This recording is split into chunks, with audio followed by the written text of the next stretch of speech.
Assalamualaikum warahmatullahi wabarakatuh. Halo semua, kenalin aku Putri Dani dari 12 IPA 1. Kali ini aku akan membahas suatu kasus tentang pelanggaran terhadap kewajiban berwarga negara. Apa sih pengingkaran kewajiban berwarga negara itu? Pengingkaran kewajiban berwarga negara merupakan suatu tindakan di mana seseorang atau sekelompok orang tidak melaksanakan tanggung jawabnya sebagai warga negara. Kewajiban berwarga negara ini diatur loh oleh Undang-Undang Dasar Negara tahun 1945.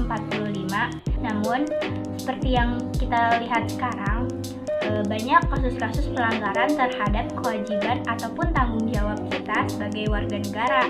Misalnya, yang pertama, tidak membayar pajak, kemudian ada melanggar hukum, kemudian ada pelanggaran terhadap hak asasi manusia, terus melakukan tindakan korupsi, rusak fasilitas umum, membuang sampah sembarangan, dan yang terakhir tidak ikut serta dalam pembelaan negara.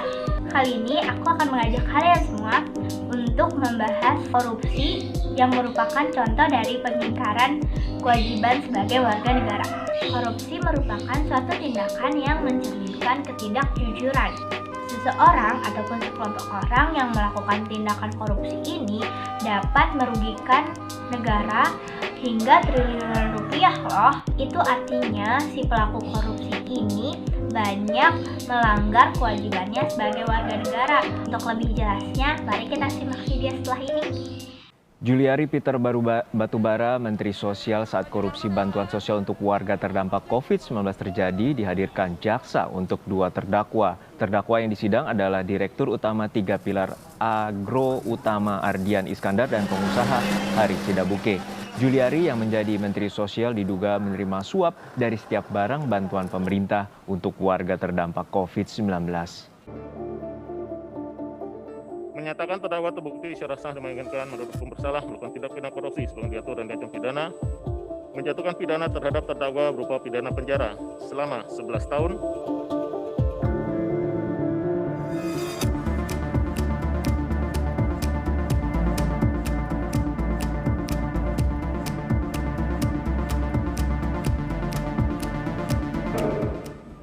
Tentunya kalau menyesal ya pasti ada, tapi ya sudah jadi masalah hukum, perkara hukum ya saya. Yang Ibu minta cuma haknya aja ya Bu, nggak ada bonus-bonus yang lain ya? Itu aja kalau dikabulin, alhamdulillah Mbak. Dan ternyata tidak dikabulkan kan Bu gugatannya? Seperti apa waktu itu sidangnya? Ibu merasa didengarkan tidak oleh hakim? Tidak. Di sini kami merasa sebagai mencari keadilan tidak ada keadilan buat kami warga miskin kota. Apa yang Ibu alami, yang Ibu bisa gambarkan ke kami pada saat mengajukan gugatan itu dan kemudian akhirnya ditolak? Padahal cuma minta 16 juta ya Bu? Iya, ya harapan kami pada awalnya hakim akan berbaik hati memberikan kesempatan kepada kami untuk mengajukan gugatan itu gitu kan. Tapi pada saat itu, pada saat perwakilan dari LBH Jakarta, Mas Nelson dalam hal ini mengacungkan tangan untuk bicara dengan hakim itu tidak diberikan kesempatan, Mbak. Dan kami merasa sangat kecewa gitu. Ternyata hukum di negara kita ini belum adil untuk warga miskin kota. Gitu. Yang jelas tuntutan kepada mantan Mensos 11 tahun penjara. Cukup, pantas, kurang, lebih? Menurut Anda bagaimana, Bu? Kalau dibilang pantas ya nggak pantas, Mbak. Kita tadi lihat beberapa kasus gitu. Kasus-kasus warga miskin yang begitu tidak begitu boom gitu. Tapi ternyata hukumannya sangat memberatkan gitu. Nah ini yang jelas-jelas mencuri hak rakyat sekian triliun gitu loh. Dan yang seharusnya para pejabat ini memberikan bantuan kepada kami sebagai korban pandemi gitu. Yang kami merasa 300.000 itu juga tidak mencukupi kebutuhan kami selama pandemi ini, Mbak, sebetulnya kalau mau hitung-hitungan gitu. Nah ini 300.000 yang tidak mencukupi pun masih tega dikorupsi. Harusnya ada efek jera untuk para koruptor yang lain lah gitu, supaya kedepannya tidak ada koruptor yang baru gitu. Tapi efek jera yang seperti apa kami juga nggak tahu, Mbak, karena ternyata penjara itu tidak menjadi efek jera bagi para pejabat. Apa buktinya? Korupsi itu terus saja ada, Mbak, gitu, tidak pernah habis gitu. Bu Eni, kami juga bingung yang mesti dikenakan untuk para koruptor itu. Dari video tersebut, kita dapat menyimpulkan ada beberapa kewajiban yang telah dilanggar oleh ex-Menteri Sosial berikut tadi.